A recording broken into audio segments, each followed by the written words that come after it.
Langit pemalang pagi itu mendung, seakan ikut merasakan beban yang dipikul Pak Tikno.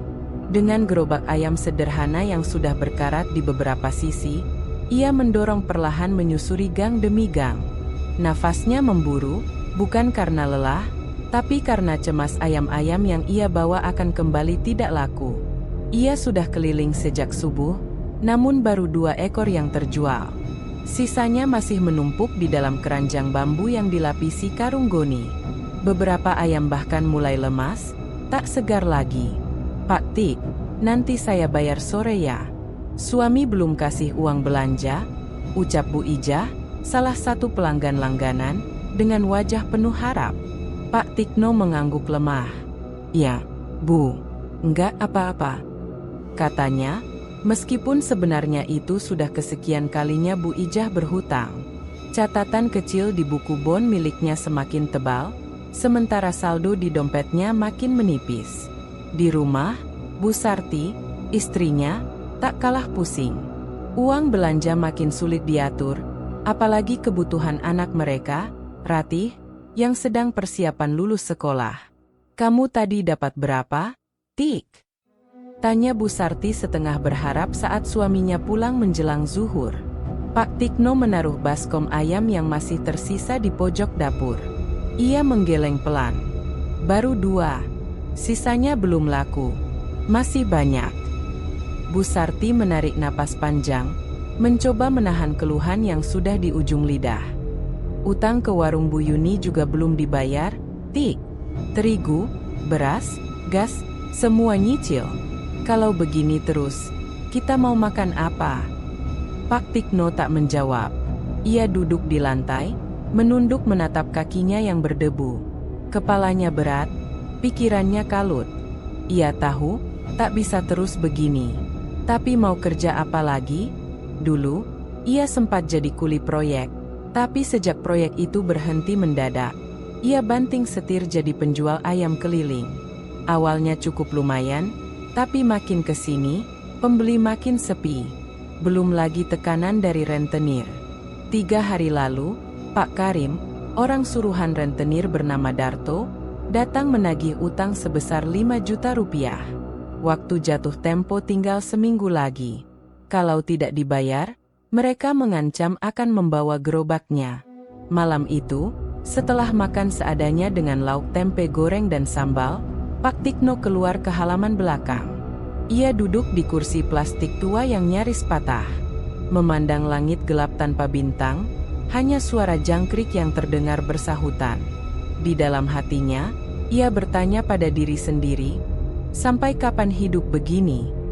Tanpa ia sadari, sebuah suara parau terdengar dari balik pagar kayu di samping rumah. "Tikno." Pak Tikno menoleh cepat. Sosok pria tua dengan tongkat kayu berdiri di balik bayangan pohon pisang. Wajahnya keriput, matanya cekung, namun sorotnya tajam. Ia mengenakan baju lurik kusam dan kain sarung lusuh. "Embah Dulman," gumam Pak Tikno terkejut.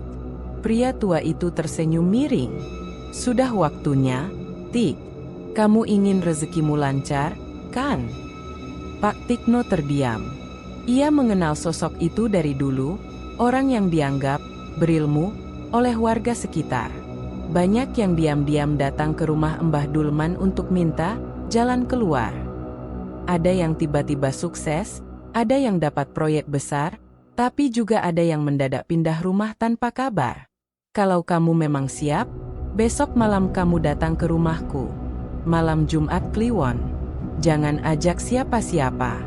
Jangan bilang siapa-siapa," ucap Mbah Dulman, sebelum berlalu seperti bayangan yang menghilang di kegelapan. Pak Tikno tercekat. Dadanya berdegup kencang. Ia tak menjawab apa-apa, hanya mematung di kursinya. Namun dalam hatinya, sebuah bisikan baru mulai muncul. Bisikan tentang uang yang berlimpah, bisnis yang ramai, dan utang yang lunas dalam sekejap. Dan malam itu, langit pemalang yang semula mendung, berubah gelap pekat. Tak ada cahaya bulan, hanya bayangan gelap di hati seorang pria yang mulai tergoda jalan pintas. Malam Jumat Kliwon tiba. Angin berdesir pelan membawa hawa dingin yang tidak biasa. Langit pekat tanpa bintang. Hanya suara hewan malam bersahutan dari kejauhan. Di dalam kamar, Bu Sarti dan Ratih sudah tertidur. Sementara itu, Pak Tikno duduk di tepi ranjang, menatap jam dinding yang nyaris berdetak seperti palu. Pukul 11 malam. Tangannya gemetar saat menarik jaket lusuh dari gantungan. Ia melangkah pelan keluar rumah, melewati pintu belakang agar tak membangunkan keluarganya. Tak lupa, ia membawa rokok kretek dan korek api kecil di saku celananya. Rumah Mbah Dulman berada di pinggir sawah, agak terpencil dari permukiman. Orang-orang menyebut tempat itu sebagai rumah angker, karena jarang dihuni, tapi tak pernah benar-benar kosong. Banyak desas-desus soal siapa saja yang pernah datang dan pergi dari sana. Tapi semua memilih diam. Saat Pak Tikno sampai di depan rumah kayu yang gelap itu, pintunya terbuka perlahan, seolah tahu kedatangannya. Tidak ada suara, tidak ada sapaan. Hanya bau dupa menyengat yang menyelinap dari dalam. Pak Tikno melangkah masuk dengan ragu. Di dalam, cahaya lampu minyak temaram menyinari ruangan penuh kain mori putih yang tergantung di tiap sudut. Di tengah ruangan, Mbah Dulman duduk bersila di atas tikar pandan. Di depannya, sebaskom darah ayam dan seekor burung gagak mati yang bulunya masih lengkap. Telat 5 menit, gumam Mbah Dulman tanpa membuka mata. Pak Tikno menelan ludah. "Maaf, Mbah." "Duduk," perintahnya datar. Pak Tikno menuruti, duduk bersila meski jantungnya berdegup keras.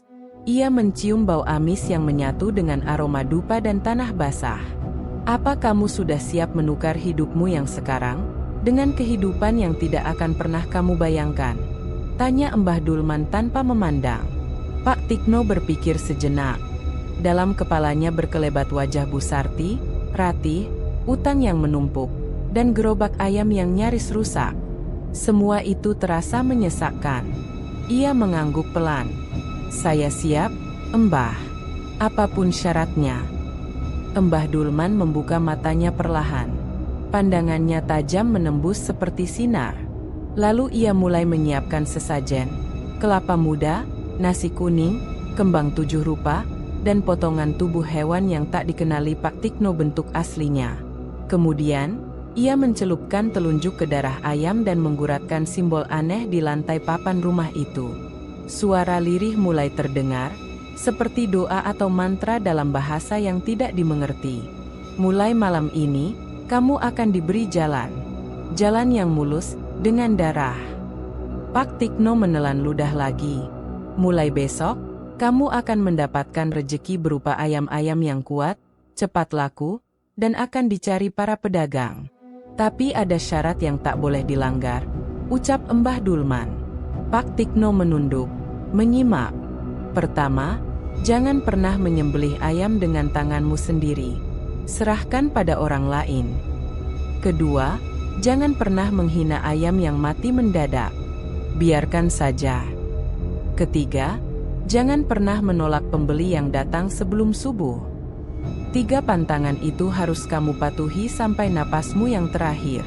Kalau kamu langgar, maka apa yang kamu dapat akan diambil kembali dengan bunga," lanjut Mbah Dulman. Pak Tikno mengangguk. Nafasnya mulai berat, tapi matanya penuh semangat. Ini mungkin jalan keluar. Jalan yang selama ini ia tunggu. Besok pagi, kamu akan terbangun dan tahu apa yang harus kamu lakukan. Tapi ingat, tak ada jalan kembali, bisik Mbah Dulman sambil menutup matanya. Tiba-tiba seluruh ruangan jadi gelap. Dupa padam, lampu minyak mati, dan suara burung gagak terdengar dari luar, padahal hewan itu barusan mati di depannya. Pak Tikno tak tahu bagaimana ia pulang malam itu. Yang ia ingat, tiba-tiba ia sudah berdiri di depan rumahnya menjelang subuh. Tangannya berlumur tanah, dan kantong celananya terasa berat. Saat ia membuka kantong itu, ia terkejut. Isinya bukan batu, bukan daun, tapi lembaran uang ratusan ribu rupiah. Terhitung lebih dari 3 juta. Uang segar, belum pernah dipakai. Matanya membelalak. Tubuhnya gemetar. Tapi tak ada rasa takut. Hanya satu yang ada di pikirannya. Ini awal dari segalanya. Hari-hari setelah malam ritual itu seperti mimpi bagi Pak Tikno. Esok paginya, ia mendapati kandang belakang rumahnya yang sebelumnya kosong, kini terisi puluhan ayam potong sehat dan gemuk. Padahal ia tidak merasa membeli satu pun. Bahkan, seekor pun tak tampak sakit. Semua tampak seperti ayam kualitas terbaik. Pak Tikno berdiri lama di depan kandang, matanya nanar, tubuhnya kaku. Ia mencoba mencari penjelasan masuk akal. Mungkin semalam ia mabuk, tapi tidak. Ia ingat setiap detik pertemuannya dengan Mbah Dulman. Ia sadar betul perjanjian itu nyata. Saat siang menjelang, seorang lelaki dari kampung sebelah datang ke rumah. Lelaki itu memperkenalkan diri sebagai Pak Rohim, pedagang ayam potong keliling. Ia bilang mendapat informasi kalau Pak Tikno sekarang menjual ayam eceran dan ingin jadi pelanggan tetap. Aneh juga, kata Pak Tikno dalam hati. Belum ada satupun promosi ia lakukan, tapi pembeli datang sendiri. Persis seperti yang dijanjikan Mbah Dulman. Hari itu, 5 pedagang datang. 3 dari luar desa. Semua membeli dalam jumlah besar. Ayam di kandangnya ludes hanya dalam 2 hari. Tapi keajaiban lain terjadi, setiap malam kandangnya kembali terisi, meski ia tak pernah belanja ayam dari pasar. Ayam-ayam itu seperti muncul dengan sendirinya. Pak Tikno mulai membuka agen ayam potong resmi, menyewa bangunan bekas warung di pinggir jalan raya antar desa. Lokasinya strategis, dekat pasar, dan mudah diakses. Entah dari mana datangnya, uang sewa langsung lunas 3 bulan ke depan. Bahkan, ia sempat membeli sepeda motor bekas untuk mengangkut ayam. Namun semua itu tidak datang tanpa pengingat. Pada Jumat Kliwon berikutnya, tepat tengah malam, Pak Tikno terbangun karena mendengar suara orang menyembelih ayam. Suaranya jelas, cepat, nyaring, dan berulang. Ia terhenyak dari ranjang, berjalan pelan ke dapur. Tapi saat tiba, tidak ada siapa-siapa. Tidak ada ayam. Tidak ada pisau. Hanya udara dingin dan aroma amis yang sangat menyengat. Di atas meja dapur, terdapat secari kertas lusuh yang tidak ia kenal. Di sana tertulis huruf tangan kasar. Ingat sumpahmu. Jangan langgar larangan pertama. Jangan sembelih dengan tanganmu sendiri. Pak Tikno menggenggam kertas itu erat-erat. Ia paham, ini bukan main-main.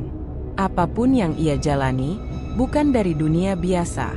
Ia bukan hanya sedang menjalankan usaha ayam, tapi sudah mengikatkan diri pada kekuatan yang lebih gelap dan menuntut kepatuhan mutlak. 2 hari kemudian, pekerja barunya, Naryo, datang untuk membantu menyembelih dan membersihkan ayam. Ia digaji lebih dari cukup, dan anehnya, Naryo tampak sangat betah meski tak pernah bertanya macam-macam soal asal ayam. "Rezeki ini dari mana, Pak?" tanya Naryo suatu kali, mencoba berseloroh sambil membersihkan kandang. Pak Tikno tersenyum kaku. "Rezeki dari Tuhan, lewat jalan yang enggak semua orang paham." Malam Jumat berikutnya, Pak Tikno kembali dipanggil ke rumah Mbah Dulman. Seperti biasa, suasana di sana tetap sama. Gelap, penuh dupa, hening, dan menyesakkan dada. Mbah Dulman menyuruhnya duduk di posisi yang sama. Kali ini, di depan Pak Tikno ada mangkuk besar berisi darah yang lebih gelap dari biasanya, serta sebuah kepala ayam dengan mata yang masih terbuka. "Perjanjian pertama sudah kau patuhi. Tapi ini belum selesai. Kamu harus menegaskan sumpah dalam ritual malam ini. Jika kau bersedia menanggung rezeki besar, kau juga harus siap menanggung tumbalnya," kata Mbah Dulman dengan nada pelan namun penuh tekanan. Pak Tikno menelan ludah. "Tumbal, maksudnya? Rezeki harus seimbang. Ayam yang datang ke kandangmu, bukan ayam biasa. Mereka adalah titipan. Tapi kadang, yang dititipkan minta imbalan. Jika kamu tak bisa beri, maka keluarga atau orang dekat akan jadi gantinya." Mata Pak Tikno membelalak. Ia ingin membantah. Tapi hatinya tahu, ini bukan sesuatu yang bisa dinegosiasikan. Selama kamu patuh dan tidak mencampuri urusan mereka, maka keluargamu aman. Tapi begitu kau menyentuh ayam-ayam itu dengan tanganmu untuk menyembelih, maka satu persatu akan diambil. Pak Tikno terdiam. Ia sadar, hidupnya sudah terikat terlalu dalam. Ia tak mungkin mundur. Ia hanya bisa berjalan terus, dengan segala resikonya. Malam itu, ia menyentuhkan jarinya ke darah di mangkuk dan menuliskan namanya sendiri di atas kain mori putih yang disodorkan Mbah Dulman. Begitu namanya selesai ditulis, lampu minyak padam tiba-tiba. Suara ayam berkokok memekakan telinga, di tengah malam buta. Dan dari kegelapan, suara parau terdengar. Perjanjian telah selesai. Jalanmu akan dibuka. Tapi ingat, setiap ayam adalah mata kami. Kami melihat. Kami menghitung. Pak Tikno menggigil. Ia tahu, mulai malam itu, ia bukan lagi sekadar penjual ayam. Ia adalah penjaga tumbal. Nama Pak Tikno mulai ramai dibicarakan para pedagang ayam keliling. Dalam waktu kurang dari 2 minggu, ia sudah dikenal sebagai agen ayam potong baru yang lengkap dan murah. Bisnisnya tumbuh seperti dibumbui keberuntungan yang tidak masuk akal. Di lahan bekas warung tua yang ia sewa, Pak Tikno membuka kios sederhana. Dinding seng separuh karat, rak kayu panjang, dan 2 meja potong yang selalu basah oleh darah ayam. Di belakang kios itu, berdiri kandang kayu besar yang berisi ratusan ayam sehat, segar, dan tidak pernah kurang. Meski minim fasilitas, pembeli berduyun-duyun datang, bahkan dari luar kecamatan. Setiap subuh, deretan motor bak dan gerobak kayu berjejer di depan kios. Mereka antre menunggu giliran mengambil ayam. Pak Tikno, saya ambil 30 ekor, seperti kemarin ya? Teriak salah satu pedagang. Saya 25 ekor, Pak. Tapi sekalian minta potongnya. Sambung pedagang lain. Pak Tikno melayani semuanya dengan senyum tipis. Ia jarang berbicara banyak, hanya mengangguk dan mencatat. Di sisi kiri kios, Naryo, pekerja sembelihannya, bekerja cepat, menyembelih ayam-ayam sesuai pesanan. Tangannya terampil, seolah tak pernah lelah. Keanehan kecil mulai muncul, namun semua orang mengabaikannya karena harga dan kualitas ayam Pak Tikno jauh lebih unggul dibanding tempat lain.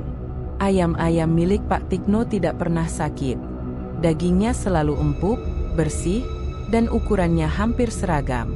Bahkan jika cuaca buruk atau pasokan di pasar langka, kandang Pak Tikno tetap penuh. Orang-orang menyebutnya Raja Ayam Dadakan. Satu hal yang membingungkan para pedagang adalah Pak Tikno tidak pernah terlihat membeli pasokan ayam dari manapun.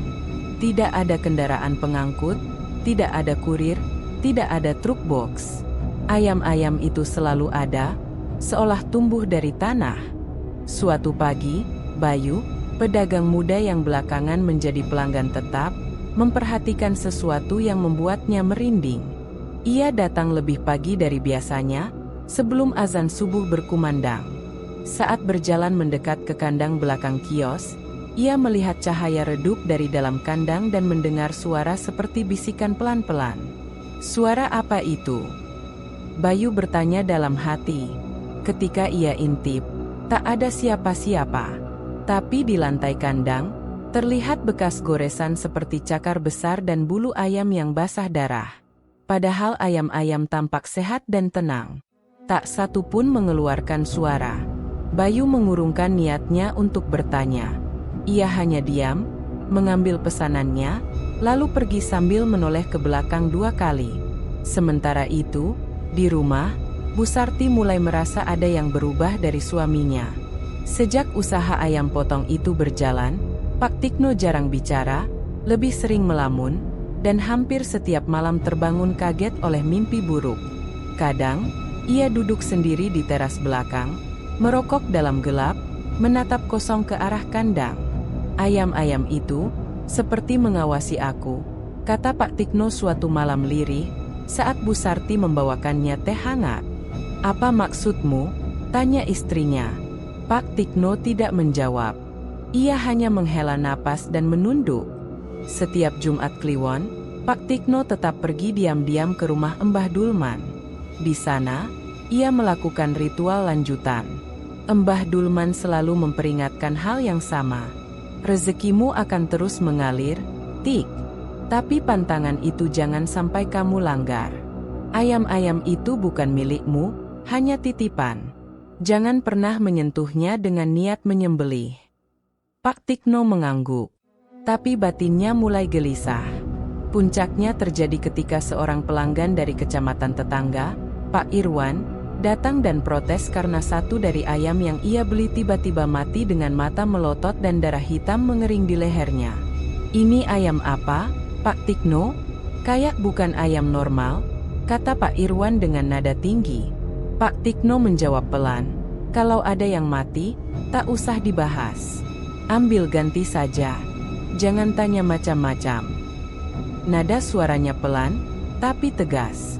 Semua orang yang mendengarnya langsung diam, termasuk Pak Irwan. Setelah kejadian itu, pedagang yang lebih lama mulai curiga, tapi tetap membeli. Mereka takut kehilangan pasokan, karena tidak ada tempat lain yang bisa memberi harga semurah dan ayam sebagus itu. Dalam waktu 3 bulan, Pak Tikno sudah dikenal luas. Ia mulai disegani. Bahkan beberapa warung makan dan tukang sate langganan menyuplai ayam darinya. Tapi dalam setiap sukses yang ia capai, perasaan kosong dan takut semakin dalam. Ia tahu semua ini bukan dari kerja keras biasa. Ia tahu, setiap ayam yang ia jual, ada sesuatu yang ikut menyelinap di dalamnya. Dan saat malam tiba, suara-suara bisikan di kandang makin sering terdengar. Bahkan, kadang terdengar seperti tangisan halus, atau langkah kaki kecil di atap kandang. Tapi Pak Tikno tetap diam. Ia tahu, saat seseorang masuk ke dalam perjanjian gelap, maka jalan pulangnya telah tertutup. Dari sekian banyak pelanggan agen ayam potong milik Pak Tikno, Bayu termasuk yang paling rajin dan paling muda. Usianya baru 28 tahun, tapi semangatnya tinggi. Ia biasa berkeliling menjajakan ayam potong dari kampung ke kampung menggunakan motor bak kecil yang diwarisi dari almarhum ayahnya. Sudah hampir 2 bulan Bayu mengambil ayam dari Pak Tikno. Semula hanya belasan ekor, kini bisa mencapai 40 ekor per hari. Ia senang karena dagangannya laris manis. Bahkan, beberapa pelanggan tetap di warung dan pasar sering memesan lebih awal. Namun, semakin sering ia datang ke agen itu, rasa tidak nyaman mulai tumbuh. Bukan soal harga, bukan soal pelayanan, tapi soal suasana tempat itu. Kandang ayam Pak Tikno memang selalu penuh, tapi tidak pernah terdengar ribut. Tidak seperti kandang ayam pada umumnya yang gaduh dan bau, kandang Pak Tikno terlalu tenang dan terlalu bersih. Bayu sempat mencoba bercanda saat memesan ayam di hari Jumat pagi. "Pak Tik, ini ayam-ayamnya kayak jinak banget ya? Enggak pernah ribut." Pak Tikno hanya tersenyum tipis. "Jangan dibahas, Yu. Yang penting sehat dan laku." Bayu tertawa kecil, walau hatinya tidak ikut tertawa. Ada perasaan dingin yang selalu muncul setiap ia menginjakkan kaki di agen itu. Kadang bulu kuduknya berdiri, meski matahari bersinar terang. Sementara itu, di kalangan pedagang lain, mulai terdengar bisik-bisik tentang Pak Tikno. Bukan karena harga atau pelayanannya yang buruk, tapi karena keanehan-keanehan yang sulit dijelaskan. "Gue pernah datang subuh-subuh banget, sebelum azan. Pas gue sampai, ayamnya udah penuh aja, kayak baru diturunin. Tapi enggak ada suara truk atau mobil." Itu cerita Pak Saman, pedagang senior dari desa tetangga. "Gue juga pernah, Sam. Anehnya, ayamnya enggak pernah berkurang. Gue ambil 30 ekor, besoknya penuh lagi. Besok ambil lagi, penuh lagi. Padahal enggak pernah kelihatan ngirim," sambung Pak Junaidi, pedagang dari ujung utara Pemalang. Obrolan itu didengar oleh Pak Taryo, tetangga lama Pak Tikno yang juga sempat jadi penjual ayam keliling sebelum akhirnya gulung tikar. Ia tidak bicara banyak, Tapi dalam hatinya tumbuh kecurigaan. Ia merasa ada sesuatu yang tidak beres. Rezeki kok tiba-tiba deras gitu aja? Kayak bukan dari jalur wajar, pikirnya. Suatu pagi, Bayu datang lebih awal dari biasanya. Ia ingin mengambil ayam lebih cepat karena ada pesanan hajatan di 2 lokasi. Tapi saat ia masuk ke area belakang kios, ia melihat sesuatu yang membuatnya berhenti melangkah. Seekor ayam berdiri diam di sudut kandang. Matanya merah menyala. Tak bergerak, hanya menatap lurus ke arahnya. Bukan ayam biasa. Ukurannya lebih besar, bulunya tampak kusam, dan paruhnya seperti retak. Bayu mengucek mata. Ayam itu hilang. Ia langsung menoleh ke arah Naryo yang sedang menyapu lantai depan kios. "Yo, Naryo, tadi ayam di pojokan itu kok?" Sebelum selesai bicara, Naryo memotong cepat. "Kalau lihat yang aneh-aneh, diam aja, Mas. Udah biasa. Jangan dipikirin," katanya sambil terus menyapu. Bayu tercekat. Ucapan Naryo terdengar seperti peringatan. Tapi mengapa semua orang diam? Apa yang mereka tahu? Hari itu, saat kembali berdagang, Bayu merasa pikirannya kacau. Wajah ayam aneh itu terus membayang. Ia mulai bertanya-tanya, dari mana asal ayam-ayam itu sebenarnya? Dan mengapa suasana agen itu makin lama makin membuat dadanya sesak? Keesokan harinya, ia bertemu dengan Pak Taryo di pasar saat sedang mengantar ayam. Setelah berbasa-basi sebentar, Bayu akhirnya mengutarakan isi hatinya. "Pak Taryo, saya boleh tanya sesuatu enggak?" "Tanya aja, Yu." "Gimana?"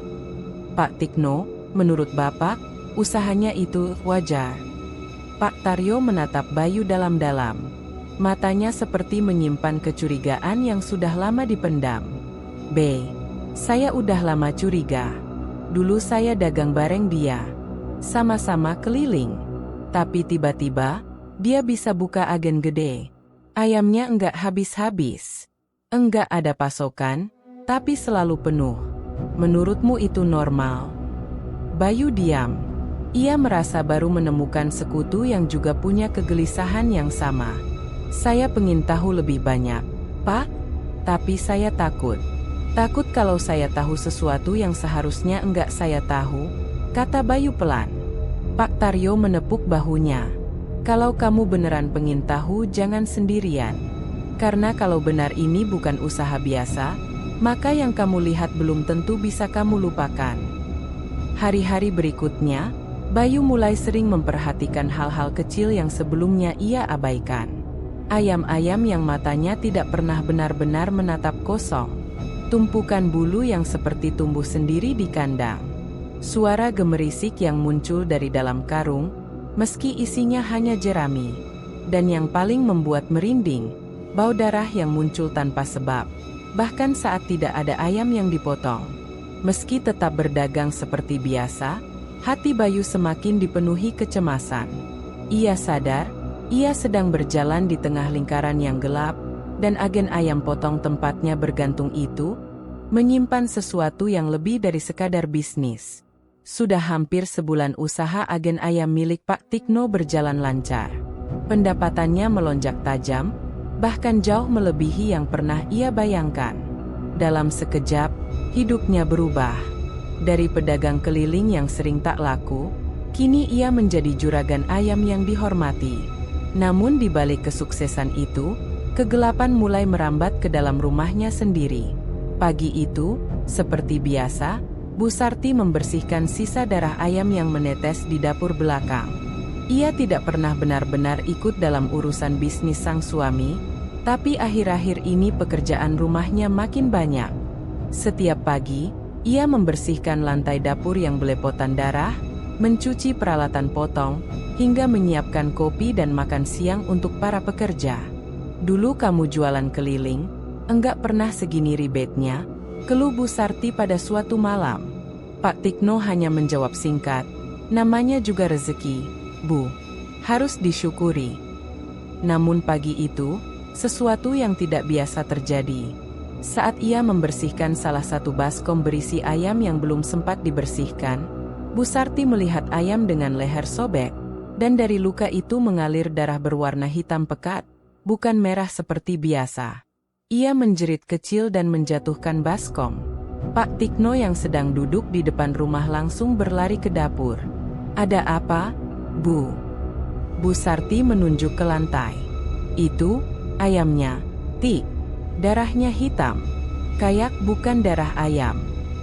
Pak Tikno langsung memungut ayam itu. Tatapannya berubah serius. Ia mengambil kain, membungkus ayam itu tanpa berkata apapun, lalu membuangnya ke dalam karung khusus di belakang rumah. Karung itu biasa digunakan untuk membuang ayam busuk atau bangkai. "Enggak usah dipikirin. Kadang ayam kampung suka aneh. Udah, bersihin lantainya," ucapnya datar. Tapi Bu Sarti tidak bisa begitu saja melupakan kejadian itu. Sepanjang hari, bayangan darah hitam itu terus terbayang di benaknya. Malamnya, saat Pak Tikno tertidur, Bu Sarti diam-diam keluar menuju kandang belakang. Ia penasaran. Sejak kapan ayam-ayam itu datang? Siapa yang mengantarkan? Dari mana asalnya? Namun saat ia sampai di dekat kandang, hawa dingin menusuk kulitnya.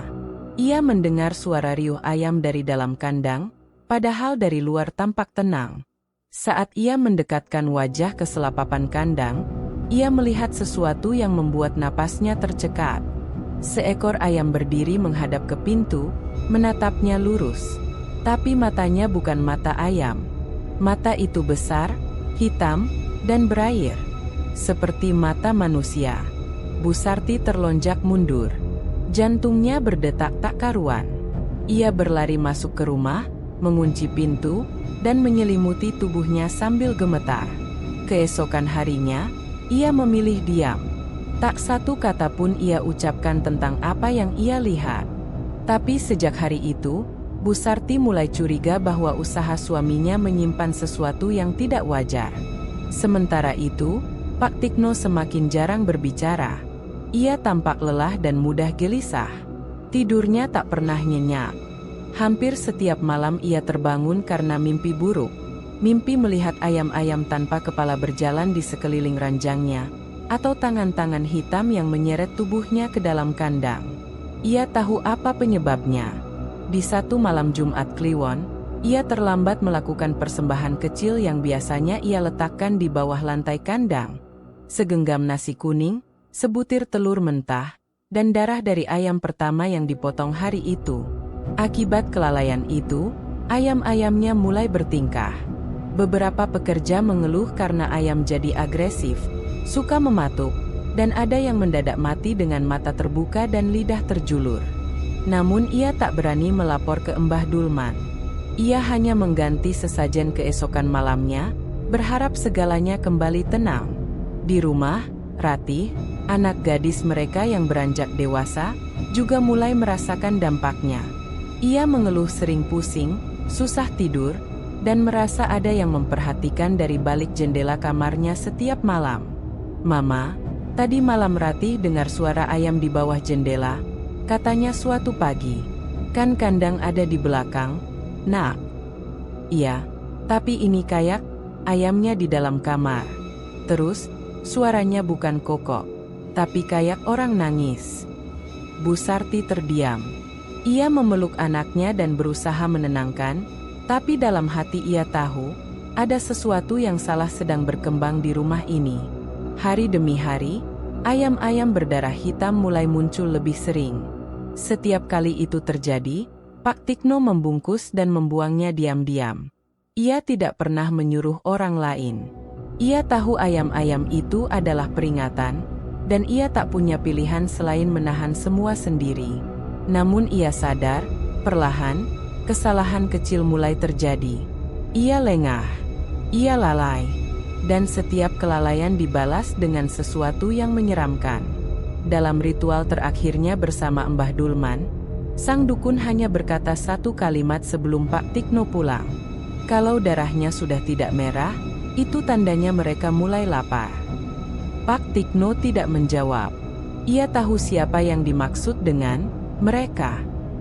Dan malam itu, suara ayam berkokok berulang-ulang, dari arah dapur, dari atas atap, bahkan dari kolong ranjang Ratih. Meski tak ada satu ayam pun di rumah. Hari itu hujan turun deras sejak subuh. Langit gelap, dan angin kencang menyapu halaman depan agen ayam potong milik Pak Tikno. Beberapa pelanggan tetap tidak datang seperti biasa. Bahkan, Naryo, satu-satunya pekerja yang bertugas menyembelih ayam, mengirim pesan pendek lewat ponsel. "Maaf Pak Tik, saya demam tinggi. Hari ini izin nggak masuk dulu."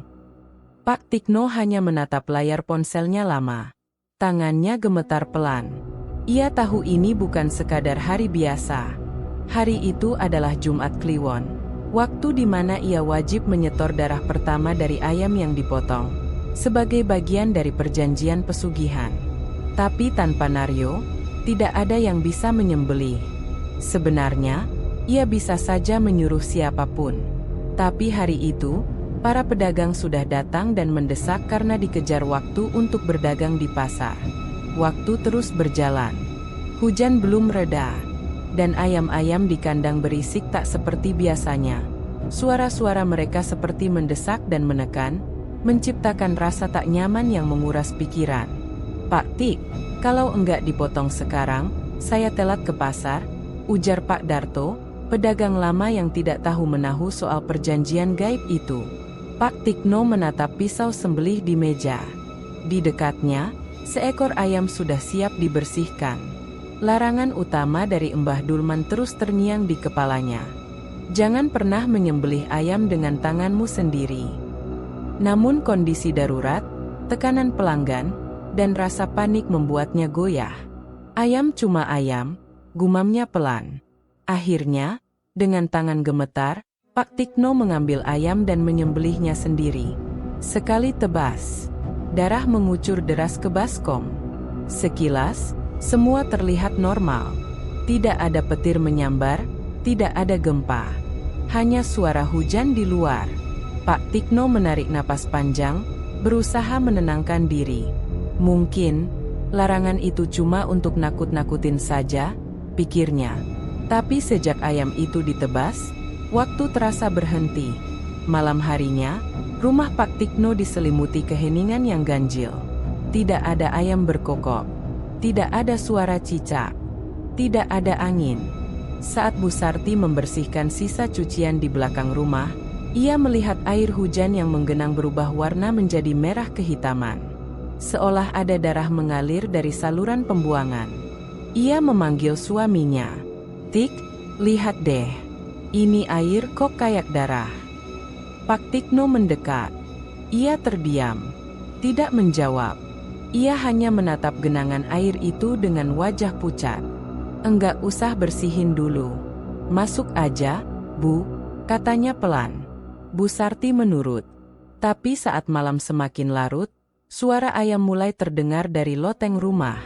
Ini aneh, karena mereka tidak pernah menyimpan ayam di dalam rumah. Pak Tikno naik ke loteng. Ia membawa senter dan tongkat kayu. Saat membuka pintu loteng, bau amis menyengat menyeruak keluar. Lebih busuk dari biasanya. Lampu senter menyapu sudut-sudut gelap, kosong. Namun tiba-tiba, terdengar suara ceker ayam berlari cepat di belakangnya. Pak Tikno berbalik. Tidak ada siapa-siapa. Tapi saat ia menuruni tangga kembali ke bawah, kakinya menginjak sesuatu yang lembek, sepotong kepala ayam, segar, dengan mata terbuka lebar dan darah masih menetes. Ia langsung membuangnya dan masuk kamar. Malam itu ia tidak bisa tidur. Dan saat menjelang pagi, mimpi buruk datang menjemput. Dalam mimpinya, ia melihat 3 ekor ayam tanpa kepala mengejarnya di sebuah pasar gelap yang penuh asap. Suara-suara pedagang terdengar seperti jeritan kesakitan. Di tengah pasar itu, ada Naryo, berdiri dengan tubuh pucat dan leher penuh luka seperti bekas cekikan. "Kenapa kamu yang sembelih, Pak? Bukan tugasmu." Suara Naryo menggema, seperti berasal dari dalam tanah. Pak Tikno terbangun dengan tubuh basah kuyup oleh keringat. Keesokan paginya, Naryo ditemukan oleh adiknya di rumah dalam keadaan pingsan dengan mulut berbusa. Ia dibawa ke klinik, namun dokter tidak bisa menjelaskan penyebab pastinya. Tidak ada tanda penyakit, tidak ada luka. Berita itu sampai ke telinga Pak Tikno. Ia tidak banyak bicara, tapi dalam hati, ia tahu ini adalah akibat dari pelanggaran yang ia buat. Sejak saat itu, keanehan-keanehan semakin sering terjadi. Ayam-ayam yang biasanya jinak mulai mematuk pekerja tanpa sebab. Suara bisikan terdengar dari dalam kandang pada malam-malam sepi. Beberapa ayam mati dalam posisi menggantung di pagar kandang, seperti seseorang yang sengaja menaruhnya begitu. Bahkan pelanggan mulai mengeluh. Seorang pedagang mengaku mendapati ayamnya tiba-tiba menghitam saat sedang dimasak, seperti hangus dari dalam. Padahal belum disentuh api. Pak Tikno semakin tertekan. Ia tahu, ritme perjanjian sudah berubah. Sejak larangan utama ia langgar, batas antara dunia nyata dan dunia gaib perlahan mulai robek. Malam Jumat berikutnya, Pak Tikno kembali ke rumah Mbah Dulman dengan wajah ketakutan. Ia berlutut di hadapan sang dukun, memohon penjelasan. Mbah Dulman tidak marah, tapi ia hanya berkata satu hal. Yang kamu buka, tidak bisa kamu tutup lagi. Hari-hari di rumah Pak Tikno berubah menjadi sunyi yang mencekam. Setelah insiden penyembelihan itu, suasana rumah seperti dihantui kabut kelam yang tak terlihat mata. Bahkan cahaya matahari yang biasanya hangat di pagi hari, terasa redup dan murung ketika menyinari teras rumah mereka. Namun, bukan Pak Tikno yang pertama kali menunjukkan tanda-tanda berat dari keganjilan yang semakin menjadi-jadi, melainkan Ratih, anak semata wayang mereka. Ratih adalah gadis cerdas dan pendiam. Sejak dulu ia tak banyak bicara, tapi tetap periang di rumah. Ia membantu ibunya memasak, merapikan rumah, dan sesekali membantu di dapur belakang jika ada sisa ayam potong. Namun, sejak malam penyembelihan ayam oleh Pak Tikno, perilaku Ratih berubah drastis. Malam pertama gangguan terjadi ketika Bu Sarti terbangun mendengar suara ratapan kecil dari kamar Ratih. Ia kira anaknya hanya bermimpi buruk. Namun saat membuka pintu kamar, Ratih duduk di pojok ruangan, memeluk lutut, menatap tembok kosong, dan bergumam sendiri. Ayam itu terbang. Sayapnya besar, matanya hitam, dia lihat aku, dia mau aku. Bu Sarti langsung berlari menghampiri. Ratih, sayang, bangun, ini mama. Namun Ratih tak bergeming. Matanya terbuka lebar, tapi tak fokus. Ia seperti melihat sesuatu di balik dinding. Tiba-tiba, seluruh tubuh Ratih menegang, lalu ia jatuh ke lantai dan menggeliat seperti kesurupan. Tangannya mencakar lantai, bibirnya komat-kamit. Bu Sarti menjerit histeris memanggil suaminya. Pak Tikno bergegas masuk dan menggendong Ratih ke ranjang. Ia menyiram wajah anaknya dengan air dingin, membaca beberapa doa seadanya, tapi Ratih hanya tertawa pelan, tawa yang bukan suaranya. "Ayah, kamu sudah janji, tapi kamu langgar." Suara Ratih pelan, seperti dua suara tumpang tindih, salah satunya berat dan serak. Pak Tikno langsung pucat.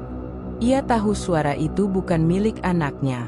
Itu suara dari dunia yang ia setujui untuk masuk ke hidupnya. Esok harinya, Ratih seperti lupa kejadian semalam. Ia bangun dan sarapan seperti biasa, tapi sesekali melamun lama menatap jendela. Ketika ditanya, ia hanya menggeleng pelan dan berkata, "Aku mimpi buruk, tapi kayak nyata." Bu Sarti memutuskan mengundang Ustaz Harun, seorang guru ngaji kampung yang juga dikenal sering menangani gangguan-gangguan aneh. Setelah mendengar cerita Bu Sarti, Ustaz Harun datang sore itu dan membaca beberapa ayat di kamar Ratih. Namun saat bacaan memasuki ayat tertentu, Ratih langsung menjerit dan muntah cairan hitam kental, lalu pingsan. Setelah itu, di dinding kamar muncul goresan seperti cakaran, padahal tak ada benda tajam di sekitar Ratih. "Ini bukan sekadar gangguan biasa, Bu," kata Ustaz Harun sambil menghapus keringat di pelipisnya. Saya curiga ada ikatan gaib yang kuat di rumah ini. Kalau bisa, ajak suami ibu bicara jujur. Ada sesuatu yang dia sembunyikan. Bu Sarti hanya terdiam. Ia tahu suaminya berubah. Ia tahu ada yang kelam, tapi ia belum berani memaksa Tikno mengaku. Tapi kini, anak mereka sendiri mulai menjadi sasaran. Di malam berikutnya, gangguan semakin nyata.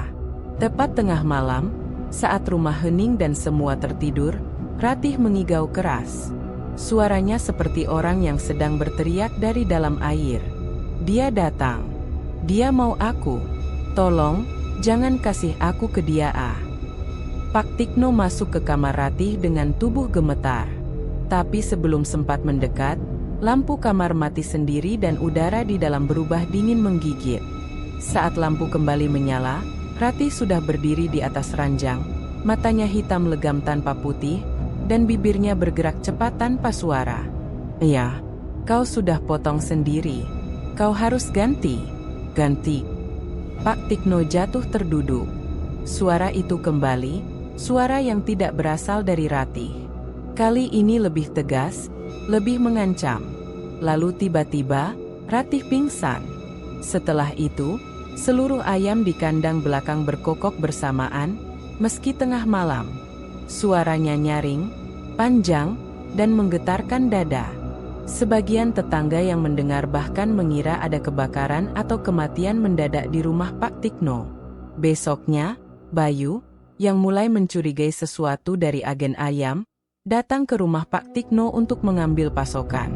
Tapi yang ia lihat di halaman membuatnya bergidik. Di bawah jendela kamar Ratih, ada jejak cakar ayam besar dengan darah mengering.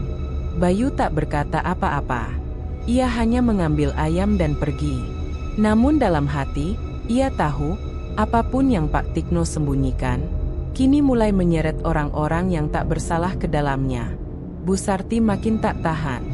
Malam itu, ia bicara serius dengan suaminya. "Aku minta jawaban, Tik. Apa sebenarnya yang kamu lakukan? Apa yang kamu setujui dengan dukun itu? Sampai Ratih diganggu begitu." Pak Tikno menunduk. Matanya sembab. Ia tahu, waktu untuk diam sudah habis. Namun sebelum sempat menjawab, suara ayam kembali terdengar, tapi kali ini dari dalam rumah. Mereka mencari-cari, dan di bawah ranjang Ratih ditemukan seekor ayam hitam legam dengan mata merah dan bulu berdarah. Ayam itu menatap Pak Tikno seolah ingin bicara. Dan malam itu, untuk pertama kalinya, Pak Tikno menangis. Hari-hari semakin kelam di sekitar agen ayam milik Pak Tikno. Meski bisnisnya tampak berjalan seperti biasa, atmosfer di sekitar lokasi usaha itu kini dipenuhi aura ganjil dan mencekam. Para pedagang mulai membicarakan hal-hal aneh yang mereka alami sejak menjadi pelanggan tetap Pak Tikno. Salah satu yang paling terganggu adalah Bayu. Bayu sudah 2 malam tidak bisa tidur nyenyak. Setiap ia terlelap, mimpi yang sama kembali datang dan menghantui. Dalam mimpi itu, ia berada di sebuah ruang gelap, sempit, dan lembab. Di depan matanya, seekor ayam hitam bertengger di atas tumpukan tengkorak. Bau amis darah menguar dari lantai yang basah dan lengket. Kemudian terdengar suara seseorang, pelan, berat, dan menyeret. "Giliranmu. Sudah dekat?"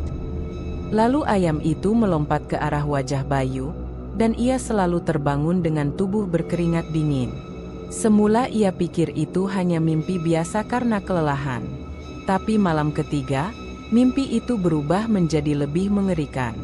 Dalam mimpi itu, Bayu berdiri di pasar tempat ia biasa berjualan. Tapi suasananya gelap dan kosong. Tidak ada orang. Tidak ada suara. Di depan lapaknya sendiri, tergeletak tubuhnya sendiri, Bayu melihat dirinya sendiri dalam posisi terikat, dengan mulut disumpal kain dan mata melotot penuh teror. Lalu, dari belakang tubuh itu muncul seseorang membawa pisau sembelih. Tapi wajahnya tidak terlihat. Bayu terbangun sambil berteriak. Ibunya yang tinggal bersamanya langsung masuk ke kamar. "Ada apa? Yuk, mimpi buruk lagi."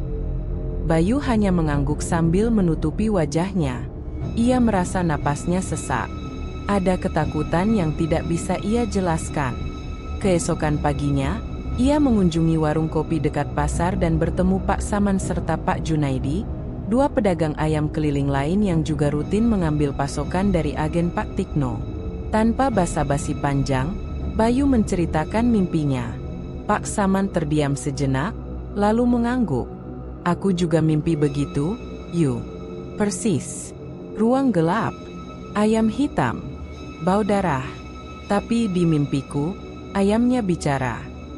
Bicara apa? Tanya Bayu cepat. Satu-satu. Kamu berikutnya. Jawab Pak Saman dengan suara gemetar. Pak Junaidi yang sejak tadi diam pun angkat suara. Gue juga mimpi kayak gitu, Yu. Tapi lebih parah. Dalam mimpiku, gue nyembelih ayam, terus waktu ayamnya gue buka, isinya bukan jeroan, tapi muka orang. Ketiganya saling pandang. Tak ada yang berani menyimpulkan apa-apa, tapi semuanya merasakan hal yang sama. Ada sesuatu yang sangat salah sedang terjadi.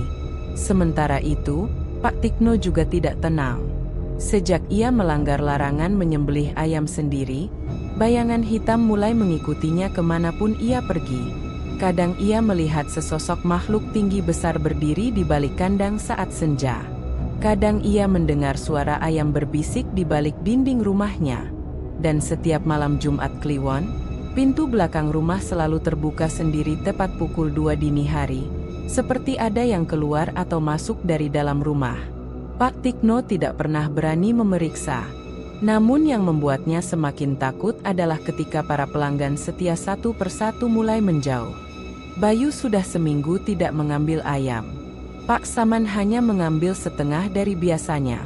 Bahkan Pak Junaidi kabarnya berencana kembali ke pemasok lamanya. Dalam hatinya, Pak Tikno mulai sadar. Mereka sedang diseret oleh kekuatan gelap yang datang dari perjanjian itu. Dan yang lebih buruk, ia tak bisa menarik mereka keluar. Malam itu, Bayu kembali bermimpi. Tapi kali ini bukan hanya sekadar penglihatan. Ia berada di tengah halaman rumah Pak Tikno. Di sekelilingnya, penuh tumpukan ayam mati, dan di tengah halaman berdiri sosok Pak Tikno, tapi bukan dalam wujud manusia. Wajahnya separuh berubah seperti ayam, matanya merah menyala, dan tangan kanannya menggenggam kepala ayam hidup yang menjerit. Di sampingnya berdiri Ratih, mengenakan baju putih lusuh, wajahnya kosong, dan matanya hitam. Bayu, kamu sudah terikat? Kamu adalah bagian dari darah itu. Ucap Ratih dalam mimpi, dengan suara seperti dicampur desis ular. Bayu terbangun dengan napas terengah-engah dan mimisan. Bantalnya basah oleh darah. Hari itu juga, Bayu memutuskan. Ia harus mencari tahu apa sebenarnya yang terjadi. Ia tidak bisa hanya menunggu sambil terus diteror. Ia harus tahu apa yang membuat semua ini terjadi, dan mengapa para pedagang yang tak tahu apa-apa ikut terseret dalam kutukan itu. Dan satu-satunya orang yang mungkin bisa menjawab, adalah Mbah Dulman. Sore itu, Bayu pergi ke daerah pinggiran desa, tempat di mana orang-orang menyebut tinggalnya dukun tua itu. Ia menyusuri jalan kecil, melewati rumpun bambu dan sungai kecil. Tak ada papan nama, tak ada penunjuk arah. Tapi entah bagaimana, kakinya seperti dipandu. Hingga akhirnya, ia sampai di depan sebuah rumah tua dengan atap rumbia yang sudah kusam. Di teras rumah, duduk seorang kakek berjubah hitam dengan tatapan kosong. Seperti sudah tahu Bayu akan datang. Bayu, kamu datang terlambat. Bayu tertegun. Bapak siapa? Tanyanya gugup. Nama tak penting. Tapi kamu sudah tahu siapa yang mengikat darahmu. Kata si kakek. Matanya menyala sebentar, dan suara ayam terdengar dari dalam rumah, meski tidak ada kandang. Kalau kamu tetap dagang dari Tikno, kamu akan jadi bagian dari tumbal. Karena perjanjiannya bukan soal ayam, tapi soal aliran hidup yang berpindah. Bayu gemetar. Berapa yang akan jadi korban? Sampai perjanjian ditebus, atau dibatalkan dengan harga lebih mahal. Apa yang bisa saya lakukan? Putuskan sekarang, Bayu. Terus ambil ayam dan perlahan jadi korban, atau kamu lawan. Tapi siap kehilangan lebih dari sekadar dagangan. Malam itu Bayu pulang tanpa membawa ayam dari agen Pak Tikno. Namun saat tidur, ia bermimpi melihat tubuhnya sendiri digotong keluar dari rumah, dikelilingi ayam hitam bersayap. Mulutnya terbuka, tapi tidak ada suara. Dan dari kejauhan, Pak Tikno berdiri, menangis. Pak Taryo, tetangga sekaligus pedagang ayam keliling yang telah lama mengenal keluarga Pak Tikno, akhirnya tak bisa lagi menahan rasa curiga. Ia memang bukan orang yang suka mencampuri urusan tetangga, tapi kesuksesan Pak Tikno yang datang begitu cepat, dan suasana aneh yang mulai terasa di lingkungan mereka, membuatnya resah. Sudah 2 minggu terakhir ini ia mendengar suara ayam berkokok tengah malam dari arah rumah Pak Tikno. Padahal, ayam-ayam di kampung biasanya tenang malam hari, apalagi setelah digiring masuk kandang. Tapi dari rumah Tikno, suara ayam seperti tak pernah tidur. Bukan hanya itu, beberapa tetangga juga mulai bercerita pelan-pelan tentang bau amis darah yang kadang tercium dari halaman belakang rumah Pak Tikno, bahkan saat tidak ada aktivitas pemotongan. Ada juga yang mengaku melihat bayangan besar menyerupai ayam raksasa bertengger di atap rumah Tikno ketika hujan turun malam-malam. Pak Taryo semula menganggap itu cuma omong kosong. Sampai akhirnya ia sendiri merasakannya. Suatu malam, sekitar pukul 2, Pak Taryo terbangun karena mendengar suara langkah kaki berat di pekarangan rumahnya. Awalnya ia kira maling. Ia segera mengambil senter dan keluar lewat pintu belakang. Namun yang ia temukan bukan pencuri, melainkan jejak kaki seperti cakar ayam raksasa mengarah ke pagar belakang rumahnya yang berbatasan dengan halaman Pak Tikno. Langkah itu berakhir di dekat kandang ayam milik Tikno. Dan di sana, ia melihat cahaya merah redup, seperti nyala lilin, menyala di bawah lantai kandang yang dinaikkan dari tanah. Tak lama kemudian, terdengar suara bisikan lirih, seolah orang sedang membaca mantra. Tapi tidak ada satupun orang terlihat di sekitar kandang. Keesokan harinya, dengan hati-hati, Pak Taryo berpura-pura menawarkan bantuan kepada Tikno. "Tik, aku dengar pegawaimu banyak yang enggak masuk ya? Kalau butuh bantuan, aku bisa bantuin bersihin kandang," ujarnya dengan senyum ramah. Pak Tikno terlihat canggung, tapi akhirnya mengizinkan. "Wes, monggo wae. Tapi jangan kaget kalau baunya lebih parah dari biasa." Pak Taryo hanya tertawa kecil. Tapi dalam hati, ia tahu tujuannya bukan membersihkan kandang. Ia ingin melihat apa sebenarnya yang Tikno sembunyikan. Saat berada di dalam kandang yang besar dan semi tertutup itu, Pak Taryo mencium bau yang sangat menyengat. Tapi ia tak mundur. Diam-diam ia mengamati sudut-sudut kandang, hingga matanya tertuju pada bagian bawah lantai kayu di sisi timur, tepat di tempat ia melihat nyala merah malam sebelumnya. Dengan hati-hati, ia menggeser satu papan lantai, dan di sanalah ia melihat benda-benda mencurigakan. Sebungkus kain putih kecil, seperti potongan kafan, diikat dengan tali merah. Segenggam rambut dan kuku manusia, terikat dalam kain kasa. Piring kecil berisi abu gosong, dan serpihan tulang yang sudah hangus. Kain kuning bertuliskan huruf-huruf asing, lusuh dan berbau kemenyan. Pak Taryo langsung mundur pelan. Tubuhnya merinding. Ia tak butuh dijelaskan. Ia tahu itu benda-benda sesajen. Ini bukan tempat sembelihan biasa. Ini tempat perjanjian. Sejak hari itu, Pak Taryo mencoba menyelidiki diam-diam. Ia mendekati Bayu, yang sejak dulu dikenalnya sebagai pedagang muda yang jujur dan rajin. Di warung kopi kampung, ia bertanya sambil menyisip kopi hangat. "Bey, kamu masih ambil ayam dari Tikno?" Bayu menggeleng. "Enggak, Pak. Sudah 2 minggu saya berhenti. Saya mimpi buruk terus, Pak. Beneran kayak diteror." Pak Taryo mengangguk pelan. Ia memutuskan menceritakan apa yang dilihatnya di kandang Pak Tikno.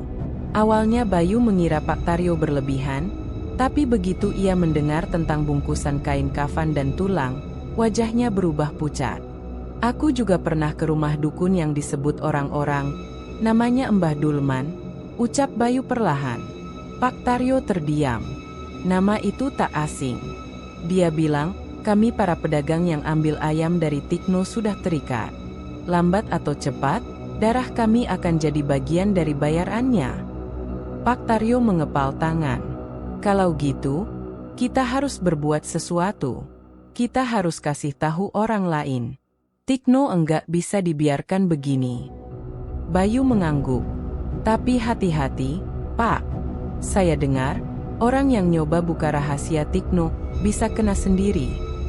Malam harinya, Pak Taryo membakar kemenyan dan menyalakan lampu minyak di rumahnya. Ia bukan orang yang percaya hal-hal gaib, tapi malam itu ia merasa perlu perlindungan. Namun sekitar pukul 2 dini hari, seekor ayam hitam dengan mata merah tiba-tiba muncul di dalam kamarnya. Entah dari mana datangnya. Ayam itu melompat ke atas lemari dan memandangi Pak Taryo, lalu mengeluarkan suara seperti desisan manusia. Pak Taryo segera mengambil sapu dan mengusirnya. Tapi ayam itu menguap menjadi asap hitam dan menghilang begitu saja. Tubuh Pak Taryo gemetar hebat. Tapi malam itu ia tahu, ia sudah terlalu dalam masuk ke dalam masalah ini. Tidak ada jalan mundur. Esok paginya, ia menemui Bayu kembali. "Bey, kita harus kumpulkan orang-orang. Semua pedagang yang biasa ambil dari Tikno. Kita harus berhenti bersama-sama. Kita boikot tempatnya.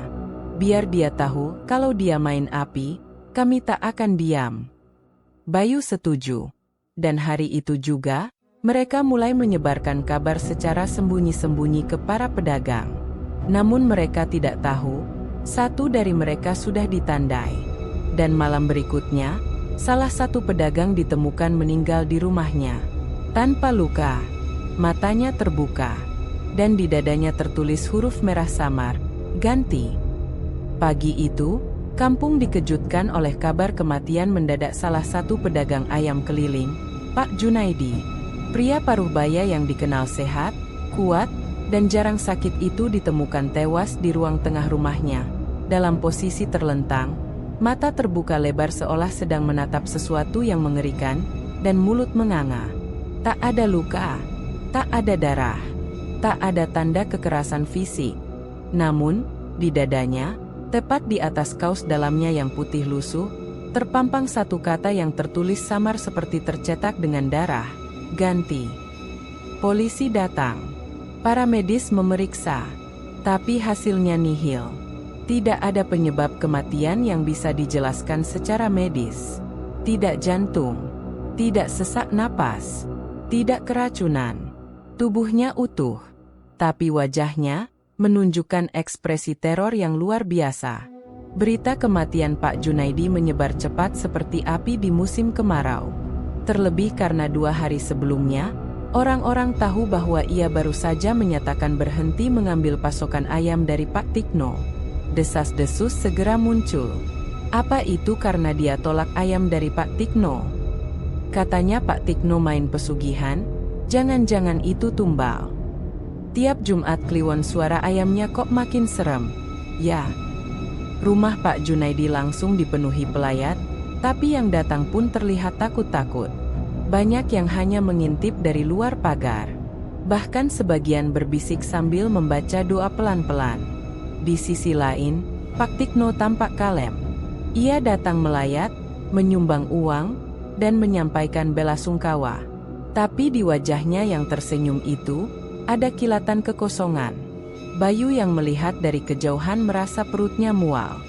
Bahkan lebih dari itu, aroma menyengat seperti darah basi ikut terbawa setiap kali Pak Tikno lewat. Dan entah kenapa, setiap kali ia hadir, ayam-ayam di kandang orang berisik sendiri.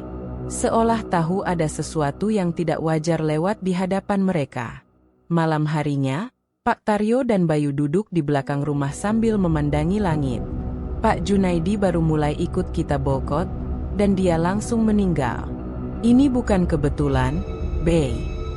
Bayu mengangguk. Kita harus pastikan ini enggak terus makan korban.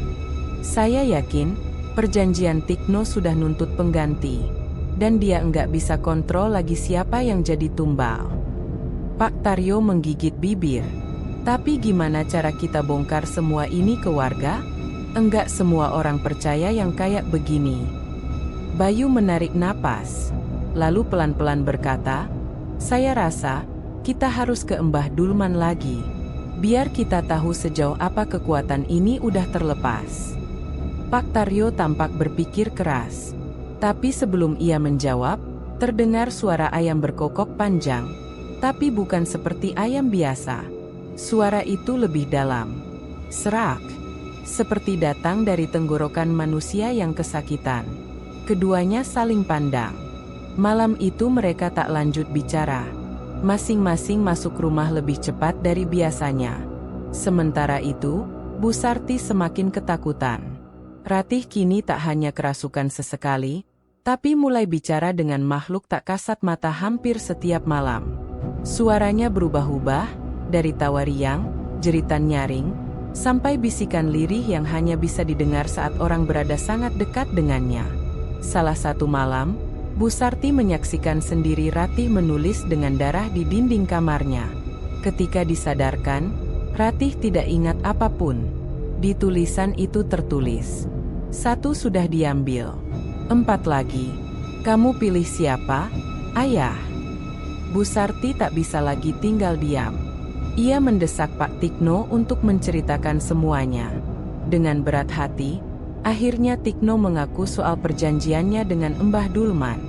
Tentang pesugihan, tentang larangan menyembelih ayam, dan tentang tumbal yang akan diambil bila aturan dilanggar.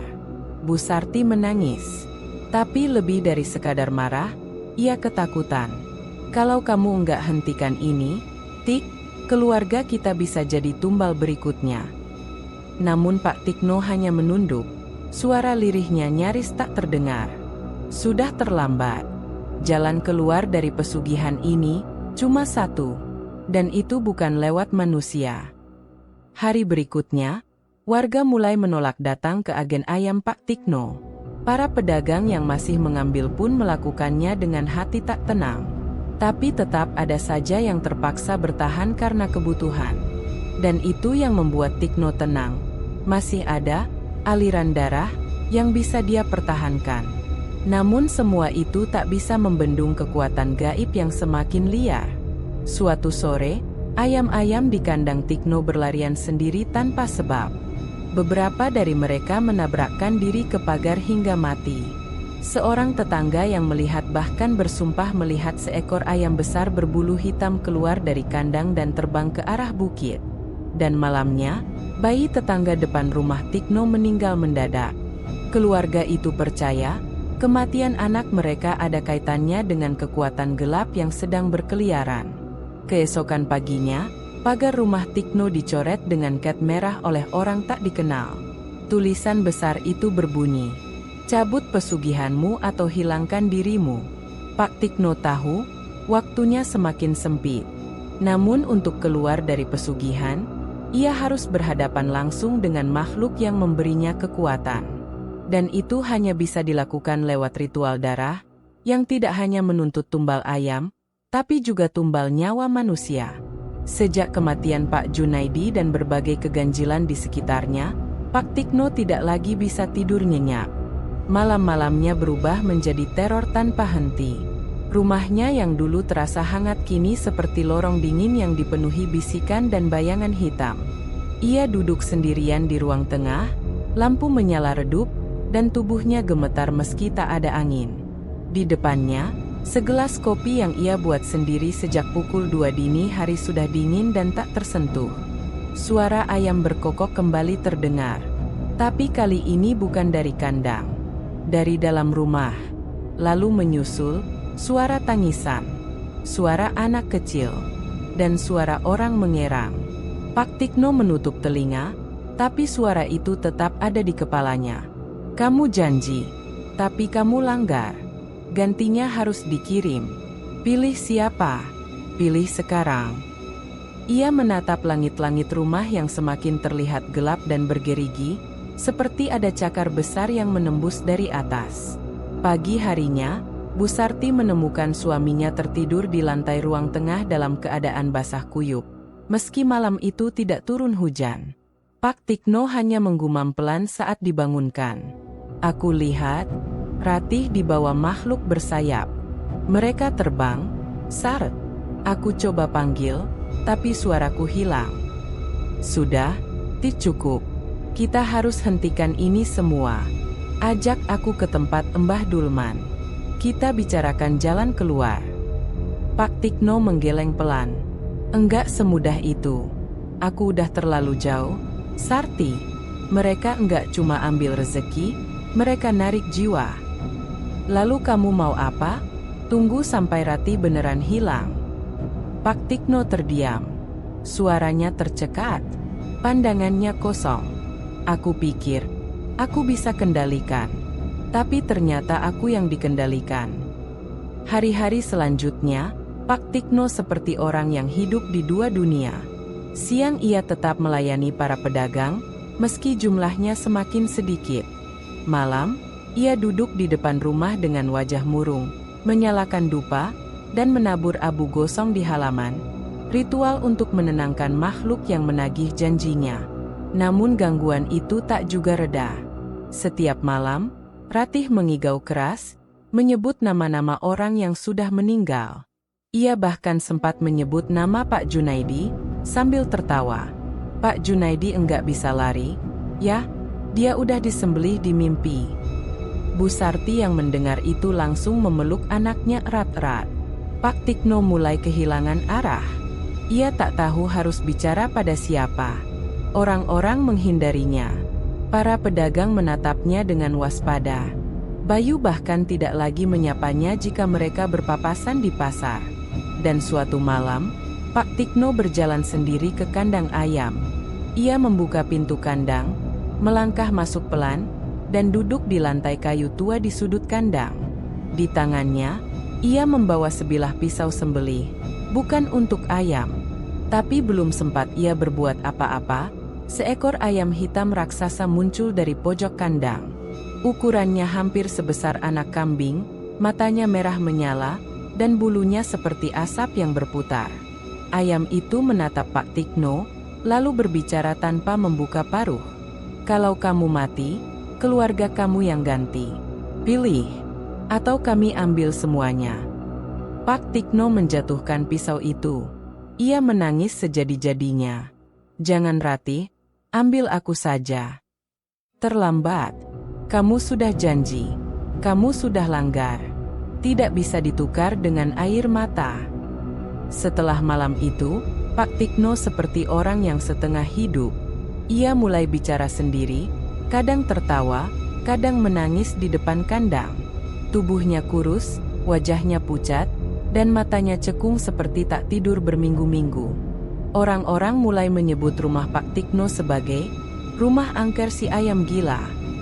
Anak-anak dilarang lewat depan rumah itu setelah maghrib. Bahkan tetangga dekat mulai memindahkan pagar mereka menjauh. Tapi yang paling menyeramkan adalah kejadian pada malam Jumat Kliwon berikutnya. Tepat pukul 2 dini hari, seluruh ayam di kandang Pak Tikno berkokok bersamaan. Namun suara itu bukan kokokan biasa, lebih menyerupai jeritan manusia. Tetangga yang mendengar, sebagian pingsan karena ketakutan. Sebagian lagi mengurung diri di kamar sambil membaca doa keras-keras. Keesokan paginya, di pekarangan rumah Pak Tikno ditemukan 3 ekor ayam mati dalam posisi terbalik, paruh menghadap ke langit, dan mata terbuka. Tapi yang lebih menyeramkan, di tanah tempat mereka mati, terbentuk pola lingkaran merah seperti bekas darah. Dan di tengah lingkaran itu tertulis satu kata, Ratih. Pak Tikno jatuh sakit. Ia demam tinggi dan mengigau tanpa henti. Dalam igauannya, ia menyebut nama Mbah Dulman berkali-kali. Bahkan sempat memohon-mohon agar diberi kesempatan memperbaiki kesalahan. Tapi tak ada jawaban. Dukun tua itu menghilang entah kemana. Dan kini, Pak Tikno tahu ia sendirian. Bayu tidak bisa lagi diam. Setelah kematian Pak Junaidi, teror mimpi yang semakin parah, dan semakin memburuknya kondisi Pak Tikno dan keluarganya, Ia tahu waktunya tinggal sedikit. Ia sudah menolak pasokan ayam dari agen Pak Tikno sejak beberapa minggu lalu, tapi itu belum cukup. Ia tahu, selama sumber kekuatan gaib pesugihan itu masih ada, para pedagang seperti dirinya tetap dalam bahaya. Dan malam ini, Bayu nekat. Ia akan mencari Embah Dulman. Informasi keberadaan Embah Dulman sangat terbatas. Tak ada orang yang tahu pasti di mana rumahnya. Beberapa warga mengatakan dia tinggal di hutan kecil di ujung kampung, dekat makam tua yang sudah tidak dipakai lagi. Ada juga yang bilang, ia hanya muncul saat malam Jumat Kliwon, dan hanya untuk orang yang dipanggil. Namun Bayu ingat satu hal, jalan setapak kecil di belakang sungai, tempat pertama kali ia menemui Embah Dulman dalam mimpinya. Ia memutuskan menelusuri jalan itu, meski malam sudah turun dan udara sangat lembab. Bayu membawa senter kecil, sebotol air doa dari ibunya, dan selembar kain kafan kosong yang pernah diberikan Pak Taryo sebagai bentuk penjagaan diri. Hanya itu yang bisa ia andalkan. Langkah demi langkah, suara malam semakin sunyi. Suara jangkrik pun seolah menghilang. Hingga akhirnya, ia tiba di sebuah gubuk tua berdinding bambu, terletak di tengah pepohonan tinggi yang menghitam. Udara di sekitar tempat itu terasa berbeda, dingin, berat, dan seperti menekan dada. Bayu berdiri di depan pintu gubuk yang setengah terbuka. Lalu terdengar suara dari dalam. "Masuk, Bayu. Kamu sudah ditunggu." Bayu menelan ludah dan melangkah masuk. Di dalam, ruangan remang dengan cahaya lilin. Dindingnya penuh kain kuning bertuliskan huruf-huruf aneh. Bau kemenyan menyengat, dan di tengah ruangan duduk Embah Dulman, mengenakan kain hitam, matanya tajam seperti sedang melihat isi kepala Bayu. "Banyak yang datang ke sini karena rakus," kata Embah Dulman pelan. "Tapi kamu datang karena takut." Bayu mengangguk. "Aku ingin tahu apa sebenarnya perjanjian Tikno. Kenapa kami ikut terseret? Kami cuma pedagang biasa." Embah Dulman menarik napas. "Pesugihan bukan transaksi satu arah. Kalau kamu ambil dari hasil pesugihan, kamu ikut dalam arusnya. Kamu diberi berkah dari darah.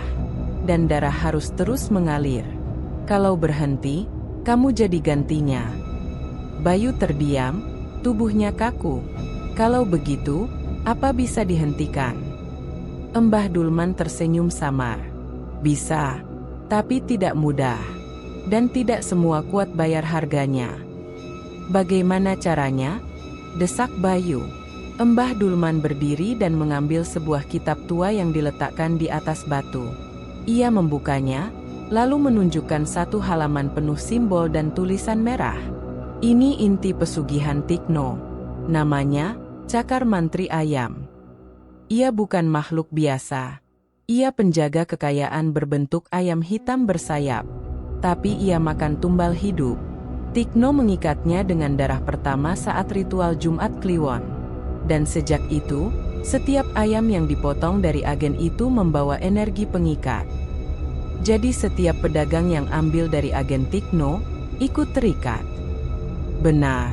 Dan makin sering mereka ambil, makin erat ikatannya." Bayu menunduk. "Aku salah." "Belum terlambat, Bayu. Masih ada waktu." Embah Dulman lalu mengeluarkan sebuah botol kecil berisi cairan hitam pekat dan memberikannya kepada Bayu. "Inilah pemutus pertama. Campurkan ke darah ayam terakhir yang kamu ambil dari Tikno. Taruh di perempatan jalan dekat rumah Tikno, sebelum tengah malam Jumat Kliwon. Tapi ingat, setelah itu, kamu harus bakar satu benda inti pesugihan.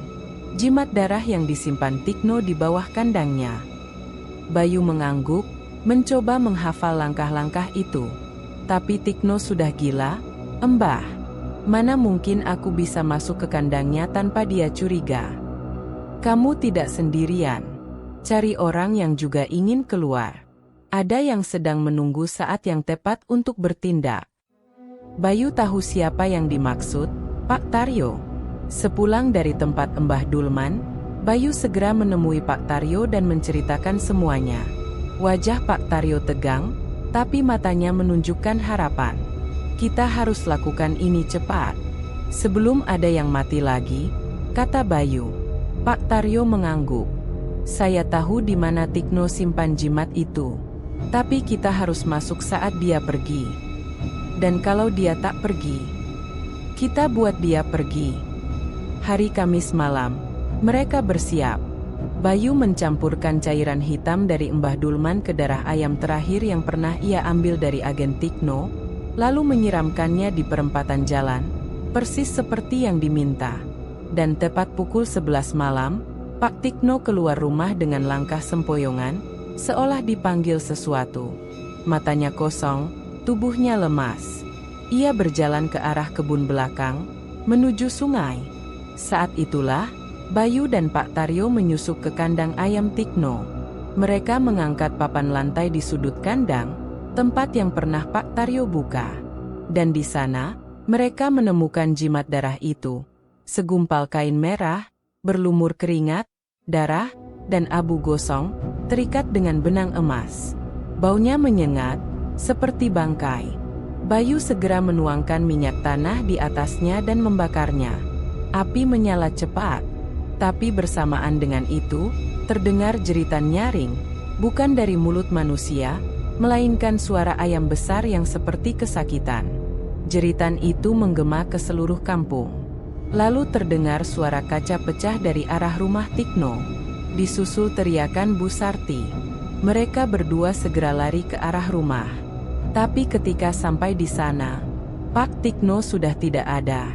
Yang tersisa hanya jejak kaki hitam besar di ruang tamu, mengarah keluar rumah, lalu menghilang di udara. Dan dari dapur, Ratih menangis keras dalam pelukan ibunya, matanya kembali normal.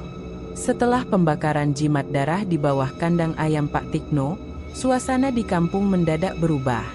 Langit mendung selama 3 hari penuh, meski tak ada hujan yang turun. Udara terasa pengap, ayam-ayam warga menjadi gelisah, dan malam-malam semakin sunyi, seperti ada sesuatu yang sedang menunggu. Pak Tikno menghilang. Sejak malam Jumat Kliwon itu, tak seorang pun melihatnya lagi. Bu Sarti hanya mengatakan bahwa suaminya berjalan sendiri keluar rumah dan tidak kembali. Beberapa warga mengira dia kabur karena malu, tapi Bayu dan Pak Taryo tahu, makhluk pesugihan telah menagih kontraknya. Meski begitu, rasa takut belum sepenuhnya hilang. Malam-malam masih dihantui suara kokokan yang terdengar seperti erangan. Warga masih berbisik-bisik tentang kematian misterius Pak Junaidi dan berbagai kejadian aneh di sekitar rumah Tikno. Bayu dan Pak Taryo tahu, jika tidak ada tindakan tegas, ketakutan ini akan terus menghantui para pedagang. Maka mereka putuskan satu hal, mengumpulkan para pedagang ayam keliling Sepemalang dan mengungkap semua kebenaran.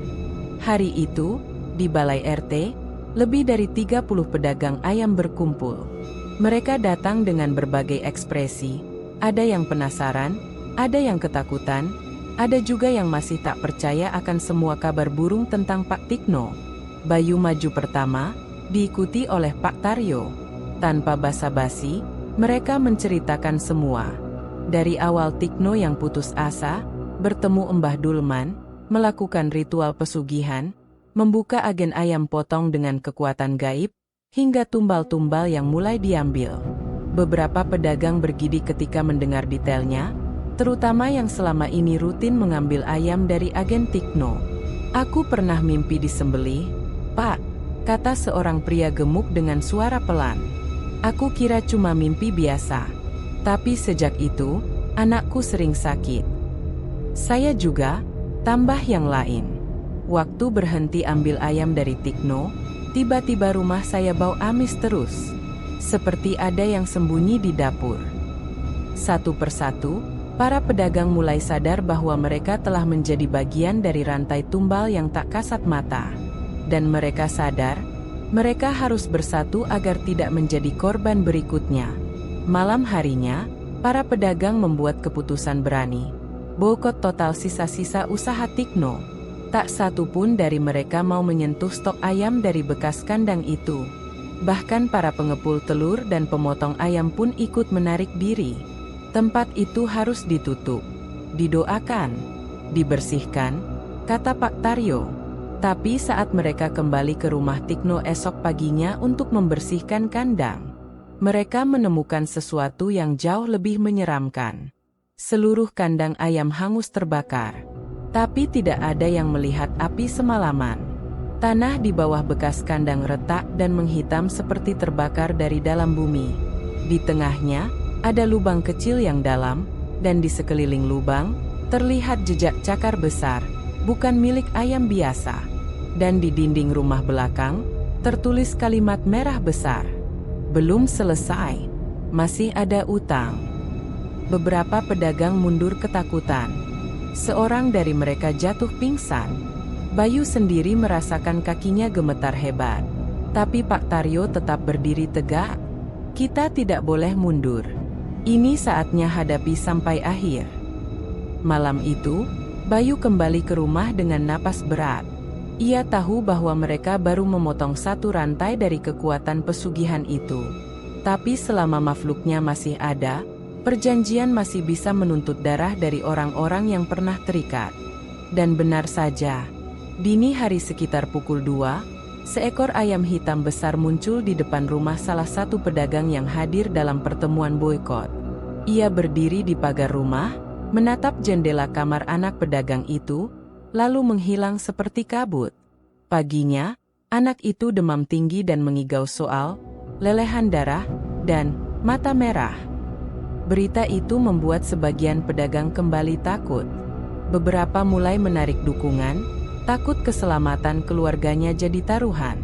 Bayu mendatangi mereka satu persatu. Kita tidak bisa balik arah sekarang. Kita sudah di ujungnya. Kalau kita berbalik, kita bukan selamat, kita justru akan habis satu persatu. Malam itu, hanya ada 5 orang pedagang yang tetap mendukung Bayu dan Pak Taryo. Mereka sepakat untuk menyelesaikan perlawanan ini dengan satu langkah terakhir. Menghancurkan akar pesugihan, tempat tinggal Mbah Dulman, dan kitab cakar mantri ayam yang menjadi pengikat kontrak.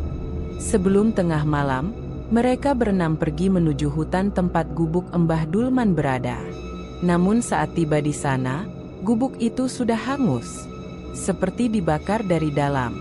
Tapi di tengah-tengah puing-puing arang dan abu, mereka menemukan kitab itu masih utuh, tertutup debu, tapi tak hangus sedikit pun. Bayu memungutnya dengan hati-hati, dan saat menyentuh sampulnya, terdengar suara erangan panjang dari dalam tanah, seperti suara binatang yang terluka atau marah. Pak Taryo segera menyiram kitab itu dengan minyak tanah, dan mereka semua menyalakan api. Kitab itu terbakar dengan nyala hitam pekat, seperti asap pabrik, membubung ke langit malam. Tanah di sekitar mereka bergetar. Pepohonan bergoyang, dan terdengar suara ribuan ayam berkokok secara bersamaan, padahal tak ada satupun ayam di sekitar sana. Mereka semua berdiri dalam lingkaran, saling menahan tubuh agar tidak jatuh. Dan perlahan, suara itu menghilang. Langit yang semula gelap mendadak terbuka sedikit demi sedikit. Bintang-bintang kembali terlihat. Bayu menghela napas. Matanya basah. Ia menoleh ke Pak Taryo yang memejamkan mata sambil menggenggam rosario kecil. Mereka tahu, ini belum benar-benar akhir, tapi untuk pertama kalinya sejak berbulan-bulan, mereka merasa bebas. Sudah sebulan berlalu sejak kitab pesugihan, cakar mantri ayam, dibakar di tengah hutan. Api hitam pekat yang membubung ke langit malam itu seperti menandai akhir dari kekuatan gaib yang selama ini membelenggu para pedagang ayam di Pemalang.